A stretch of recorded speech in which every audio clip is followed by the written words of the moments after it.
Ya saudara, terima kasih Anda masih di Sapa Bali Pagi Ruang Psikologi, dan itu masih dengan Bunda Agus. Kita masih akan berbicara tentang Merdeka Belajar, Anak Bahagia.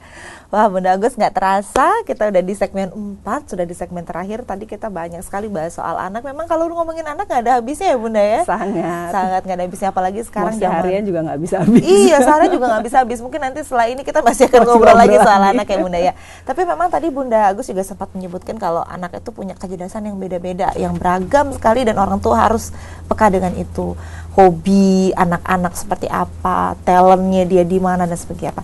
Tapi tentunya kita juga perlu tahu cara supaya kita tuh bisa peka gitu Bunda dengan kecerdasan anak itu. Caranya seperti apa sih Bunda supaya kita bisa tahu gitu, oh anak saya cerdasannya gini, atau oh dia lebih pola belajarnya ke auditory atau sebagainya, itu seperti apa Bunda? Ya,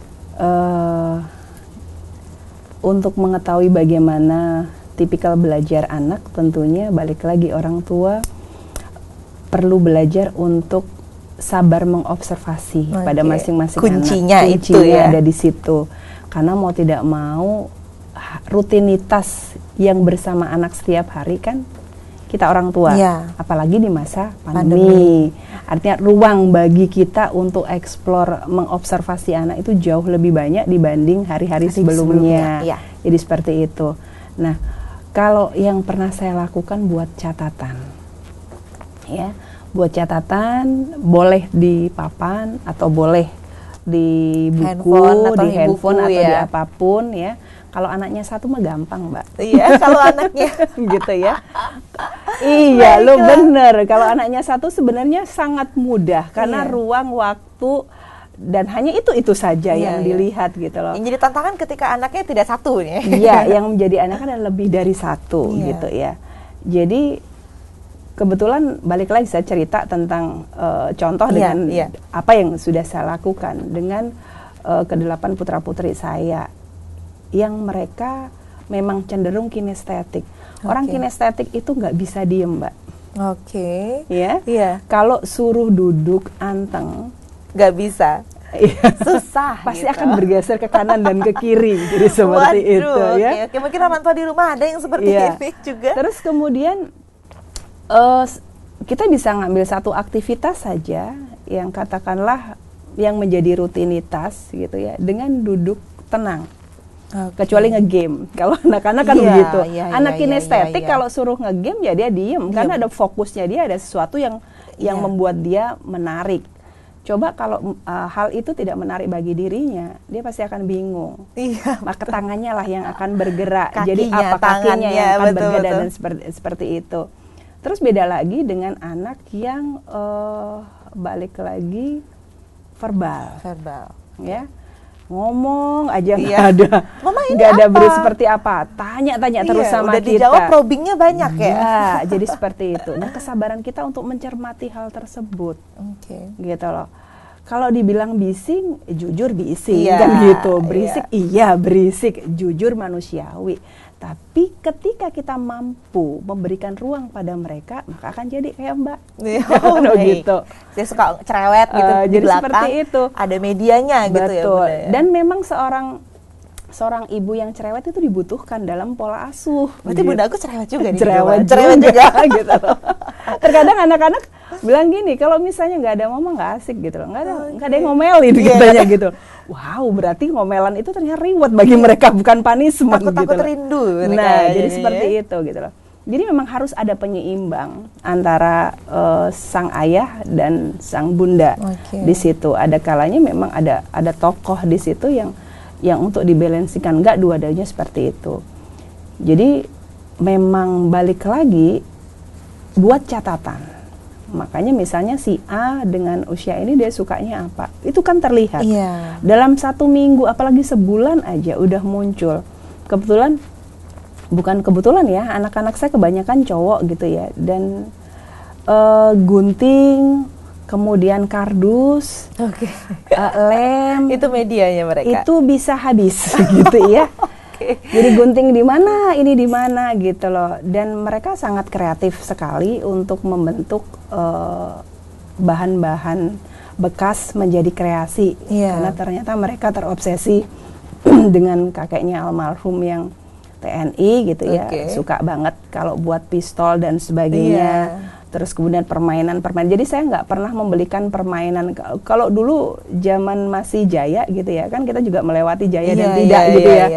Lego dan sebagainya, permainan segala sesuatu beli ya, mewah dan sebagainya. Kalau mereka sekarang diberikan ruang aja untuk kita nggak ngomelin ketika dia menggunting, membuat kreasi dari bahan-bahan bekas, itu sudah kebahagiaan bagi mereka gitu loh. Tapi kadang saya juga masih ngomel juga sih, jadi seperti itu. Yang ngomel jujur kan, ya, masih bagian manusiawi. Tapi yang penting memberikan ruang ke anak. Memberikan ruang itu tadi, memberikan ruang itu. Terus malah mereka punya inisiatif untuk boleh nggak mas saya misalnya berjualan.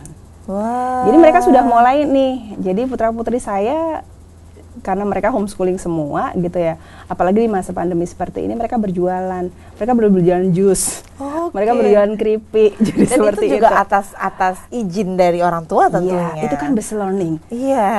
Itu cuma project gitu loh. Jadi kita mau apakan anak, ketika kita memberikan ruang bisa jadi gitu loh. Cuma terkadang kita riweh untuk entar dapur berantakan, entar lantai kotor, entar ujung-ujungnya mama lagi lah. Kalau kita nggak melibatkan, kita nggak melatih anak untuk terlibat, mau sampai kapan? Betul. Artinya berikan ruang itu. Berikan ruang itu, dan juga nanti kalau misalkan pusing terkait dengan rumah berantakan, ya kita ajak lagi mereka untuk membereskan dia gitu. Pilihannya mau dan tidak. Iya, pilihannya mau apa enggak nih? Mau ribet apa enggak? Karena memang kalau punya anak-anak risikonya pasti ribet gitu ya Bunda ya. Atau tips deh mencegah kebosanan nih Bunda di rumah aja yang pernah Bunda lakukan mungkin dengan anak-anak supaya para orang tua di rumah bisa melakukan, apa kira-kira tipsnya? Tips pertama adalah ibu happy. Ibu happy, Ibu happy, berarti peran ayah juga nih ya? Iya, jadi ibu happy nanti larinya ke ayah, ayah happy larinya ke ibu gitu ya. Jadi asupan gizi emosinya ibu terpenuhi dari bapak. Intinya orang tua harus enjoy dulu nih. Enjoy dulu, iya. Nah, terus itu dulu. Ketika kita happy, maka anak-anak pun pasti akan happy karena kita nggak ngomel-ngomel kan gitu ya. Itu kuncinya sebenarnya. Terus kan kita memberikan ruang tadi gitu. Nah, itulah yang tips praktis gitu ya. Mudah diucapkan, perlu perjuangan untuk melakukan. Jadi saya tidak mengatakan untuk susah loh ya. Perlu perjuangan dilakukan dan itu adalah pilihan. Balik lagi, kita ingin menjadi orang tua yang seperti apa?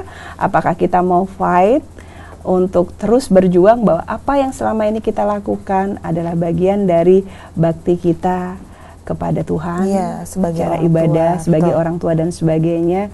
Karena di dunia ini tentulah lelah. Karena lelah akan menjadi lilah. Quote hari ini teman-teman orang tua, karena lelah akan menjadi lilah ya. Salah satunya lelah itu yang anak-anak itu tadi. Tapi memang pada saat pandemi sekarang kita harus banyak untuk mencoba mencari banyak kegiatan gitu dengan anak-anak. Dan Bunda, kita perlu tahu juga nih untuk saudara-saudara di rumah, HIMSI kan mengadakan konseling gratis. Mungkin bisa disampaikan juga untuk orang tua di rumah yang sekiranya butuh profesional. Oke, untuk ayah bunda pemirsa ada di rumah. Jadi HIMSI bekerja sama dengan kepemerintahan, kepresidenan.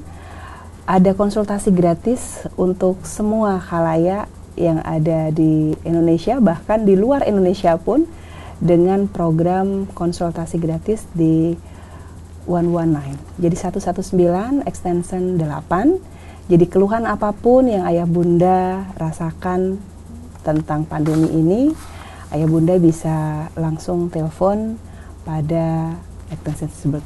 Baik, dan mudah-mudahan juga bisa digunakan dengan baik. Kemudian tadi tips-tips yang sudah disampaikan oleh Bunda Agus juga sekiranya dilakukan begitu dengan orang tua demi terciptanya anak yang merdeka belajar dan bahagia. Wah, banyak sekali ilmu yang didapatkan hari ini Bunda Agus. Terima kasih banyak. Sama-sama. Mudah-mudahan nanti ketika orang tua di rumah nonton langsung bisa insight-nya dapat gitu. Wah, nanti aku mau melakukan ini nih dengan anak-anakku untuk mencapai pola asuh yang luar biasa. Terima kasih banyak Bunda. Sama-sama, nanti kita konsultasi di luar ini ya Bunda ya. Kita lanjutkan lagi. Kita lanjutkan lagi di belakang.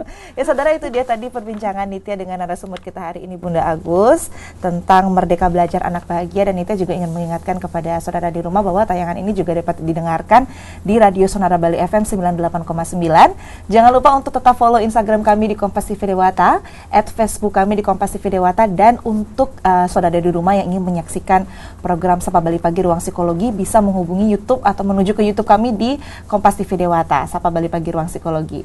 Dan mewakili tim redaksi yang bertugas kita mengucapkan terima kasih atas perhatian dan kebersamaan Anda. Selamat pagi, selamat beraktivitas, dan jangan lupa untuk tetap mengikuti protokol kesehatan COVID-19 yang telah dianjurkan oleh pemerintah. Om Santi Santi Santi Om. Wah, makasih Pak.